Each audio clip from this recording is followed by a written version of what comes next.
আৰু লগতে আমাৰ মাজত উপস্থিত আছে অসমৰ আন এগৰাকী জনপ্ৰিয় কণ্ঠশিল্পী নীলা ভনিতা। আৰু এই বৰ্ষৰ এটা অন্যতম গীত যিটো গীতে ইতিমধ্যেই জনপ্ৰিয়তা লাভ কৰিছে। অভিজিত ভট্টাচাৰ্য ডাঙৰীয়াক এটা হাত চাপৰি দিব লাগে সকলোৱে জোৰকৈ।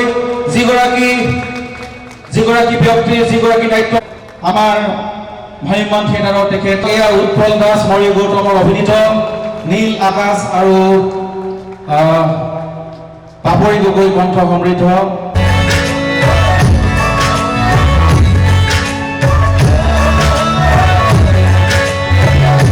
এটা ভাল লগা দিন আৰু খুব সৌভাগ্যবশতভাৱে আমি আজি গুৱাহাটী মহানগৰী গোপাল বড়ো হাইস্কুল খেলপথাৰত থিয়েটাৰ সূৰ্যৰ নাট প্ৰদৰ্শন হৈছে আৰু এই নাটকখনৰ এটা গীত ইতিমধ্যেই বহুত চৰ্চিত লাভ কৰিছে। গানটো ট্ৰেণ্ডিঙতো ইতিমধ্যে আছিল, গানটো জনপ্ৰিয় হৈছে।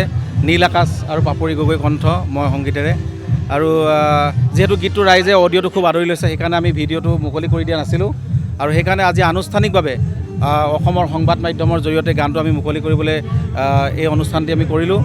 আৰু লগতে আমি অসমৰ সংবাদ মাধ্যমে আমাৰ বিভিন্ন ভ্ৰাম্যমাণ থিয়েটাৰৰ গীত আদিকে ধৰি বিজ্ঞাপন সকলোখিনিতে প্ৰচাৰ প্ৰসাৰৰ ক্ষেত্ৰত যিখিনি ভূমিকা পালন কৰিছে, যিখিনি তেখেতসকলে সহায় সহযোগ আগবঢ়াইছে, তাৰ কাৰণে আমি স্পেচিয়েলিও তেখেতসকলক আজি ইনভাইট কৰিছোঁ যে এই বছৰৰ আচলতে নতুন প্ৰজন্মই ভাল পোৱা আটাইতকৈ বেছি এখন সৰ্বশ্ৰেষ্ঠ জনপ্ৰিয় নাটক বুলি ইতিমধ্যে ৰাইজে ঘোষণা কৰিছে।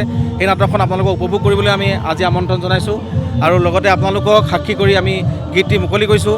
আশা কৰোঁ ৰাইজে ভিডিঅ'টো ভাল পাব আৰু গানটো আপোনালোকে মৰমতে বুলি চাৰ্চ কৰিলে ইউটিউবত পাবই আৰু সকলো প্লেটফৰ্মতে, লগতে বিভিন্ন আমাৰ টেলিভিশ্যন মাধ্যমতো গানটো আপোনালোকে দেখা পাব, য'ত মনোৰঞ্জনধৰ্মী টেলিভিশ্যনতো এই গানটো আমি উপলব্ধ কৰাম।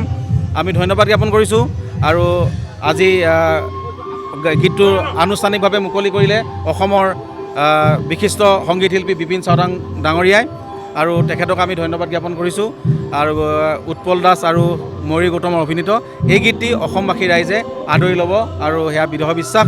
আৰু এইটো শেহতীয়াকৈ অসমত যিহেতু শ্ৰী শ্ৰী কৃষ্ণৰ ৰাসলীলা আৰম্ভ হ'ব, ৰাস মহোৎসৱ আৰম্ভ হ'ব আৰু ৰাস মহোৎসৱৰ লগত সংগতি ৰাখি সমূহ ৰাইজক ৰাসৰ শুভেচ্ছা জ্ঞাপন কৰি এই গীতটি এটা ৰোমেণ্টিক গীত আৰু মৰম লগা গীত আমি ৰাইজলৈ আগবঢ়াইছোঁ। ধন্যবাদ।